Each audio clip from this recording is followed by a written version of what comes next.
We're holding in Vayoel Moshe.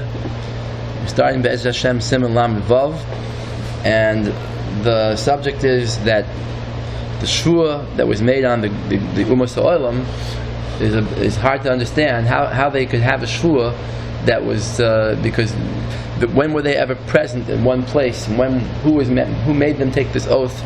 And if you say it's Matan Torah, the Umos weren't by Matan Torah. By the Yidden, there was a teretz that they're ever brought in Siman Lamadala that they were by Matan Torah, and the Shevuos were given then because all the Divrei Nevi'im were given then. But the Umos Ha'olam, we don't have that teretz. And besides that, for the Jewish people, it's also schwer to learn that they got the Shevuos at Matan Torah because only the neshama was there, not the guf. So these are the questions that we're dealing with. In Siman Lamed Hey, the Akedah was brought down. The Akedah says that the same question applies to the Shevuos of Matan Torah. You know, the Gemara says, Mushpa v'oimin mehar Sinai.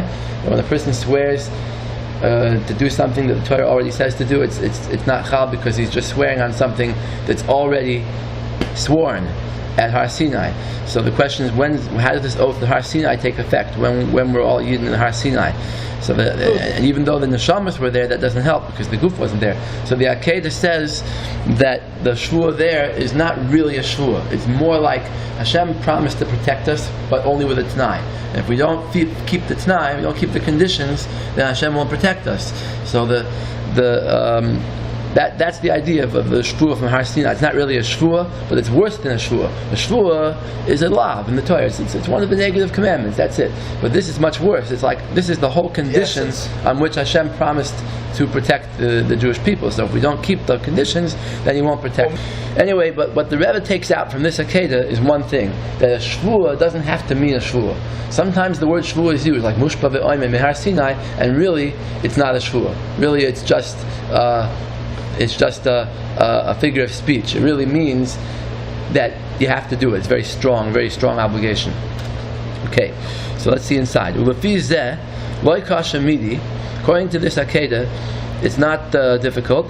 Al-Amram b'Shvuos HaGalus, that the Chazal say regarding the oath of Galus, Aflahu Umos Ha'olam, that the Shevuos could apply even to the Goyim. Shelo yahayu v'lo nivru adayin, they weren't around at the time the Shevuos was made. Ki l'das ba'al Akedah, because according to the Akedah's pshat, af b'Shvuos HaTorah, even by the Torah's Shevuos, the Shevuos that was made on all the laws of the Torah, shahayu sham kol ha-neshamos, all the neshamas were present at Har Sinai, still lo yichala ha-Shevuos. The Shevuos is not really effective because the guf wasn't there. But tzarich loymar, and according to this, he's saying that now, if it didn't help to bring the neshamas there, then why did Hashem bring the neshamas to Har Sinai?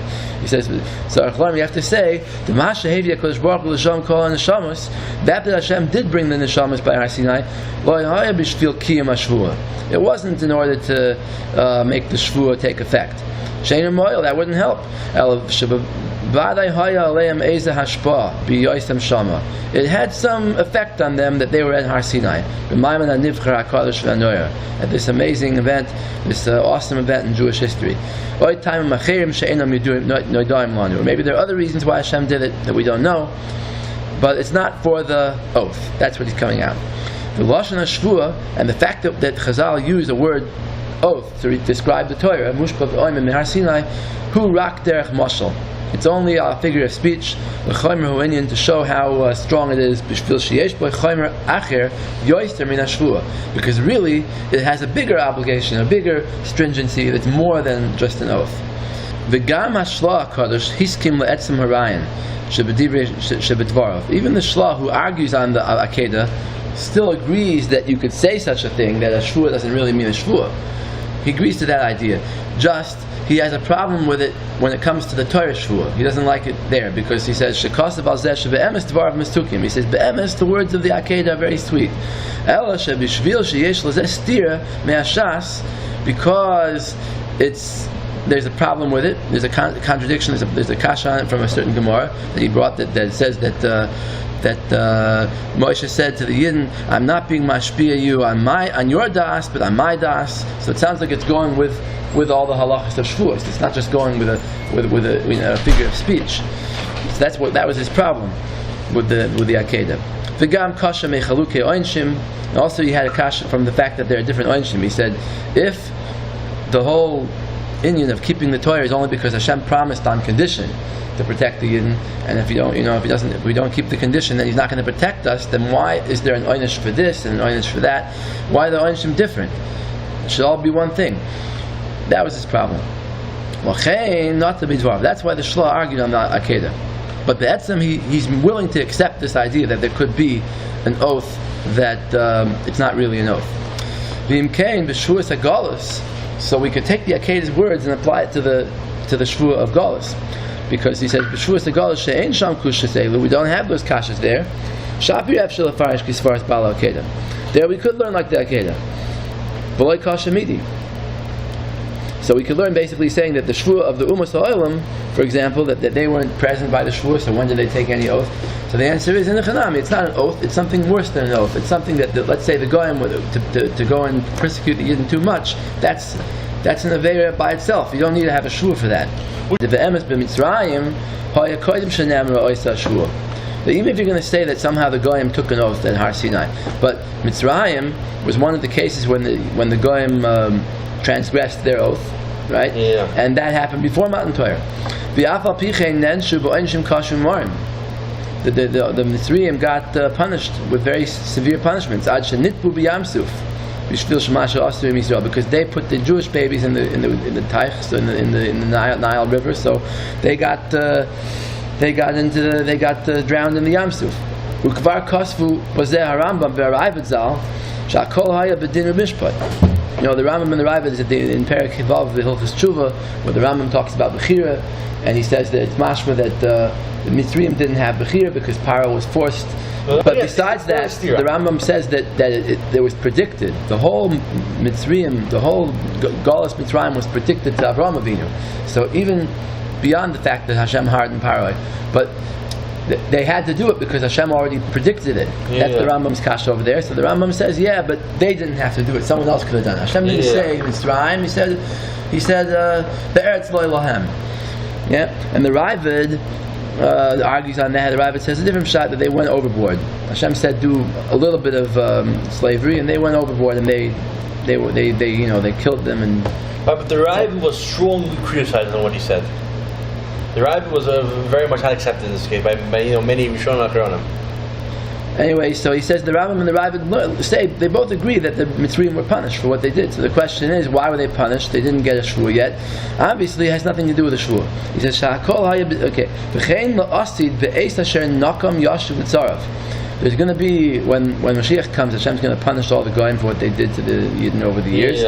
And Al Kol Mashat Siru as Yisrael, all that they tortured the Jewish people, Beguf V'Nefesh, V'Achzoriyas Noirah, all the cruelty that they did, Tagia Aleim Hanakama, they're going to get punished. B'Harbe Choymer Yoistem Me'Ister Shvua, they're going to get punished more than just for being over on a Shvua. It's not just going to, Hashem's not just going to come down and say, oh, you transgressed an oath, so you get Malchus. Let me just strengthen it's this much more than that. Okay, V'Loi Amru Bazel Lashon Shvua, right? That the only reason why the Chazal called the Shvua is because they want to show how strong it is. Kisvaras Balo Akedah. Just like the Akedah said, Lagabi the Torah. Later on, I'm going to give another Hezber of why the Gemara says the Lashon Shvua. Lama Niskar B'chai Gav the Lashon Shvua. Efsher Lahavin Gam Das Rambam Zal. Shekostav Al Shvua Segali Yisafli Yisrael Derech Mashal. That not only for the Goyim this shvua is only a mashal, it's only a figure of speech. For the Yidden, it's also like that. So he says when the Rambam says derech mashal, remember the Rambam Migeres Teiman? He said that the Shlomo Melech saw that the Jews were going to stumble in this, and they were going to have tzaras because of this. So he was mashpia them derech mashal. So the Rebbe asked in Siman Lamed Gimel, the end of Siman Lamed Gimel, he asked, what's this idea of derech mashal? So we said maybe because Shir Shirim is a mashal. So the Rebbe is learning like this: Derech mashal the kivan shalonis gala oisa shvua b'Sinai. Since it really wasn't revealed at Sinai, ela acher kach al yidei Shlomo Melech alav v'shalom, it was only revealed by Shlomo. V'gam yesh shama shvua leumas ha'olam, and you see that the shvua, one of the shvuas goes on the nation. So obviously it's not from Har Sinai. L'chein soiver. Therefore the Rambam holds she'ena shvua al pi halacha. It's not a shvua. It's not really a shvua. Mitamim on his karim leil, like we said before, it's not chal on the people that weren't born yet. Ela nichtav lashon shvua. It's just written as a shvua derech mashal. So he says, "Bishvil shehu inyan chamra me'oid." It's a very strong idea. Gam mibal shvua, even without it being an oath. Ukedei lahavin. Now, but the question is like this: the Akedah said, "L'gabe matan Torah," this mashal with a king that protects somebody and with a condition. But he's not going to say that's pshat in this Galus shvua. That's what the Avnei Nezer really said. The Avnei Nezer really said the shvua of Galus is that Hashem protects us in Galus, and we're connected. The neshama and the goof is connected to Hashem only on condition that we fulfill these oaths.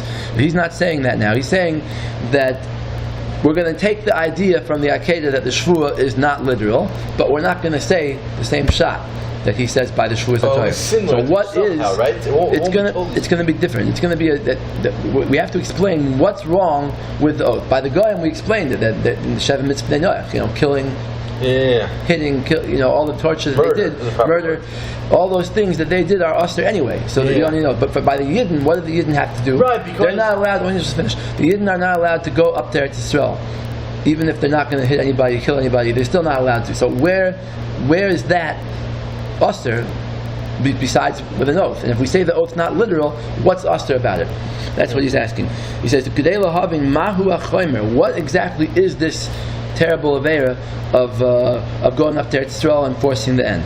That without an oath it would be usher. Why did Chazal say this in the language of an oath if it's not really a literal oath that works halachically? So in order to get to the explanation of this, why this is so wrong, he's going to say that it's kfira in the idea of galus. So in order to explain that, we have to explain what galus is about and what Mashiach is about and what has to happen before Mashiach comes. So therefore, I'm going to start out Levayar Das Rambam Mishar Rishonim Zal to explain the Rambam Shita and the Shita of other Rishonim, the Siman Agula, in the criteria for how we can tell when the Geula is going to come and how it's not going to come. And we're going to see in the coming Simanim, Ubiyas HaMashiach, the criteria to identify Mashiach. Asher lozeh kol ma'avoyenu, v'tikvas nafsheinu. This is what we're hoping for all the years. Uvazeh yispoir oid tam lama ein zeh shvua al pi halacha. And when I get to the end of this, we'll understand another reason why this is not a literal oath. Okay?